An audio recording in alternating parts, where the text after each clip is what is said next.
Playing video games can be summed up to just making choices. You either push or hold, you shoot or get shot, and in some games the choices you can make are also available outside of the match itself, such as creating your class in Call of Duty or selecting a loadout in Team Fortress 2. What those two games have in common as well is the choice of maps you want to play on, where COD gives you a simple and compact voting system in pre-game lobbies, while TF2 allows for complete freedom of choice where you want to play, and also the small menu pop-up at the end of each match. Now, take a look at this garbage game called Overwatch 2. I'm not being biased here, just honest. This game being the newest and freshest product out of at least the previously two mentioned, means it should hold up its quality to the standards, or at least have something similar. But no, the players are just forced to play whatever the game throws at them, even if it's an awful map with an awful objective that nobody wants to play anymore, but it's shoved down our throats anyways. Hello everyone and welcome to another episode of me showing you what you were missing without you even knowing it. Today I wanted to take a closer look at the maps of Overwatch 2, or more specifically the lack of any option to choose what you even want to play. On one hand, it's very convenient to have access to jumping straight into a game with just a few clicks, but that solution only works for the first-time players or babies, and since around half of the players are not babies, I expect some features that would enhance the gameplay satisfaction for everyone, and something that, if added, would really fit the theme of Overwatch 2, being a brand new game, not just a rebrand and sellout. I really like my games customizable and adjustable to fit my gaming preference, and wow, that is a white boy moment if I've ever seen one. Overwatch, especially with its wide variety of not only maps but also modes available, would fit this system very well. So without any further ado, let's talk about yet another thing Overwatch has failed to implement to make the players happy. Right out of the gate, I'd like to put some evidence behind my words so you can fully trust all the crap I will be talking about later. So here are real reactions from the community when I mentioned the topic of map votes in-game. Let's start with my beloved troglodyte hideout that is my Discord server, and in short, everyone is on board with the idea. It's crazy to think that something as simple as having access to choosing on what map do you want to play can be so desired. I really like this idea that the person with a smoking Garfield profile picture has brought, which was to add an additional slider next to the role selection window before you hop in a game to choose what map do you feel like playing on today. The only downside people have brought up was the longer queue times, but honestly this issue would only affect the evidently worse maps, in which case Blizzard would end up with very valuable feedback. What maps do players most often choose to play on, or more specifically what modes are played the most. This way we could clearly see and prove Blizzard once and for all that push is indeed an awful game mode, and the non-existent player numbers would be the undeniable fact. Similarly to TF2, I'd love to see complete freedom of choice when it comes to selecting what mode and map you want to play on. So for example, let's say I really like Ilios and King's Row for some reason. Those two maps have two completely different game modes, but I want to play on only these two. This means that strictly game mode queue is not the best option, so naturally that is what Overwatch went with in the first place. Also, there is the issue of not enough maps in certain game modes like the Cursed Push or brand new Flashpoint,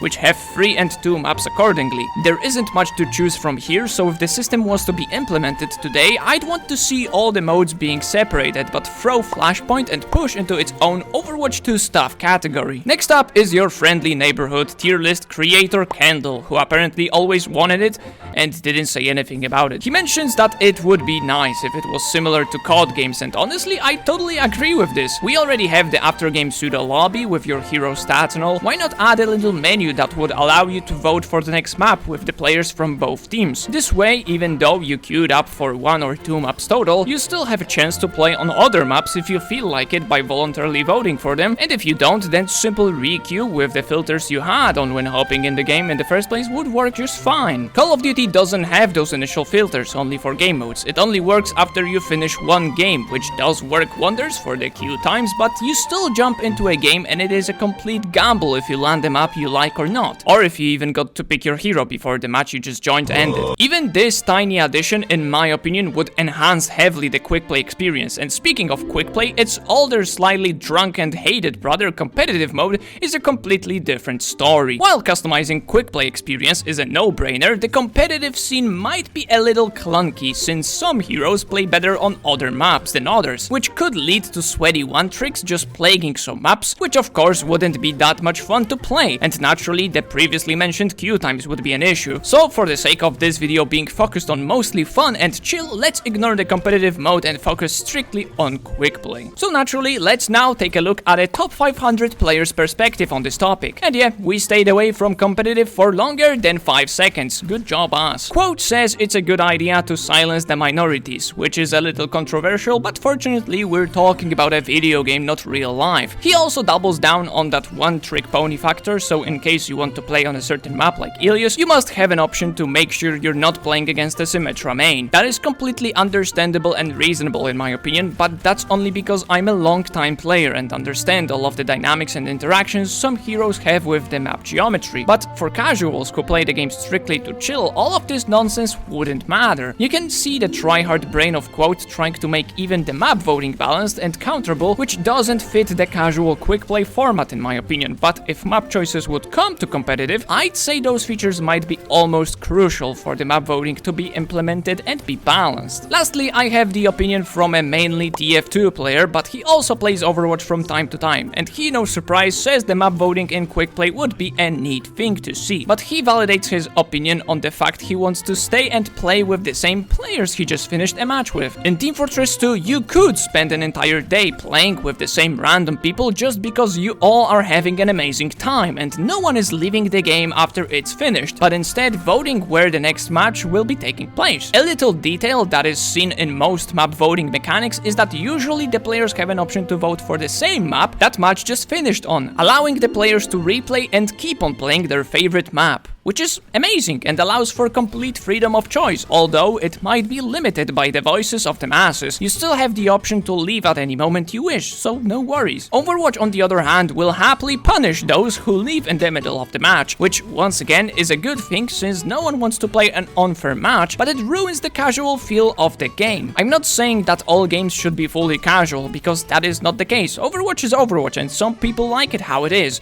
which is strange, but okay. What is funny about Overwatch's community is that we already had an option to stay as a group if you enjoyed playing with the people you ran randomly into in your game, and from my experience it was completely useless, and from my super ultra giga research other players also didn't find this mechanic useful, which makes Lucid's statement at least strange because he is correct. Overwatch is reliant on the team-based mechanics, but somehow it is a once per full moon occasion where both of the teams are having a good time playing the match, so it is hard to imagine putting the team spirit above the individual experience. Don't get me wrong, I really wish Overwatch was this kind of a game where it would be wholesome and hand-holding in an after-game lobby complimenting each other, wow you did good and this and that, and our tank is super hot, but instead it's just spewing acid left and right, so no one cares if you get banned because you just make a new account and voila, back to gaming. Kind of a side tangent here, but to conclude this topic, map voting or at least map filtering before jumping in a game for the quick play mode would be a phenomenal idea. It would give a clear indication to the developers which modes are most often played, which maps players enjoy the most, and maybe get some specific hero data, which hero is played on what map the most. Who knows? But knowing Overwatch 2, we'll only get a few more weapon danglers and maybe a new map or two where one of them is going to be a reskin of an already existing one.